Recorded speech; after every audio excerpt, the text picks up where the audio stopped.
Magandang araw Pilipinas, narito po ang latest Weather Today forecast. Huling namataan itong low pressure area na ating minomonitor sa mga nakarang araw kaninang alas 3 ng umaga sa layong 690 kilometers silangan ng Davao City. Naasahan natin na sa mga susunod na oras itong low pressure area na ito ay tuluyan ng hihina at posibleng malusaw at sasama dito sa ating shear line. So itong shear line yung salubungan ng mainit at malamig na hangin na kung saan patuloy ito nagdudulot or makakaapekto ngayong araw dito sa silangang bahagi ng Visayas at sa Mindanao. Kaya over these areas, asahan natin yung mga mataas sa tsansa ng mga kaulapan at pag-ulan na dulot ng shear line. Samantala for Metro Manila at nalalabing bahagi ng ating bansa ay may kalakasan pa rin yung bugso ng ating northeast monsoon. Kaya sa mga lugar na ito, ay asahan pa rin natin yung bahagyang maulap hanggang sa maulap na papawirin. Sasamahan lamang yan ng mga light rains o yung mga mahihinang pag-ulan.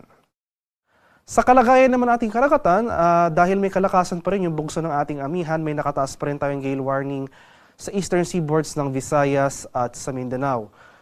So as of 5 a.m. may nakataas tayong gale warning dito sa eastern coast ng Northern Samar, sa eastern coast ng Eastern Samar, Dinagat Island, Surigao del Norte at mga ilang bayan ng Surigao del Sur. Kaya sa ating mga kababayang mangingisda at may mga maliliit na sasakyang pandagat over these areas, huwag po muna tayong pumalaot dahil patuloy tayong makakaranas ng maalong karagatan na dulot ng hanging amihan. At para naman sa magiging lagay ng ating panahon ngayong araw dito sa Luzon, dahil sa epekto ng hanging amihan, asahan natin yung mga kaulapan at mga pag-ambon sa ilang areas, particular na dito sa eastern section ng Luzon. So dito sa mga rehiyon ng Cagayan Valley at ilang bahagi ng Cordillera sa mga lalawigan ng Apayao, Kalinga, Ifugao, Mountain Province, pati na rin dito sa lalawigan ng Aurora, Quezon, buong Bicol Region at ilang areas rin ng Mimaropa, no? So sa mga lalawigan ng Oriental Mindoro, Marinduque at sa Romblon. So sa mga lugar na ito, asahan natin yung mga kaulapan at yung mga light rains o yung mga pag-ambo na dulot ng amihan. For Metro Manila at nalalabing bahagi ng Luzon ay generally fair weather muli ang ating inaasahan ngayong araw. Kung may mga pag-ulan tayong mararanasan, ito yung mga light rains o yung mga pag-ambon lamang. So dahil may kalakasan pa rin yung bugso ng ating hanging amihan, no? So asan pa rin natin yung mababang temperatura, yung mga mababang minimum temperature especially sa madaling araw. Mas mababa yung ating temperatura kung nakatira po tayo sa mga matataas na mga lugar o yung mga mountainous areas.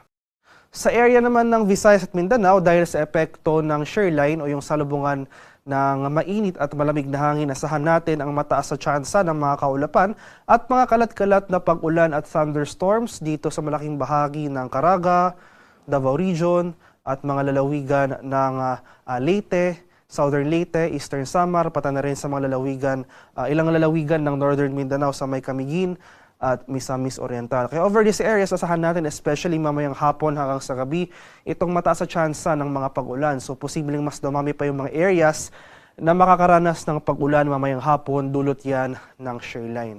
Samantala, sa nalalabing bahagi ng Visayas, rest of Mindanao, pati na rin dito sa Palawan, ay magpapatuloy pa rin yung bahagyang maulap hanggang sa maulap na papawirin na dulot ng amihan. Kung may mga pag-ulan tayong mararanasan, ito yung mga pag-ambon o yung mga light rains. At para naman sa ating weather outlook sa mga susunod na araw, so dahil sa epekto ng shear line, asahan natin na hanggang bukas, araw ng linggo, magpapatuloy yung mga pag-ulan dito sa silangang bahagi ng Visayas at Mindanao. So most of eastern Visayas as well as Caraga and Davao Region, asahan natin yung mga pag-ulan. Mataas sa tsansa ng mga pag-ulan na dulot ng shear line. Simula naman sa araw ng Lunes hanggang sa Miyerkules ay bahagyang aakyat, kumbaga yung axis ng ating shear line.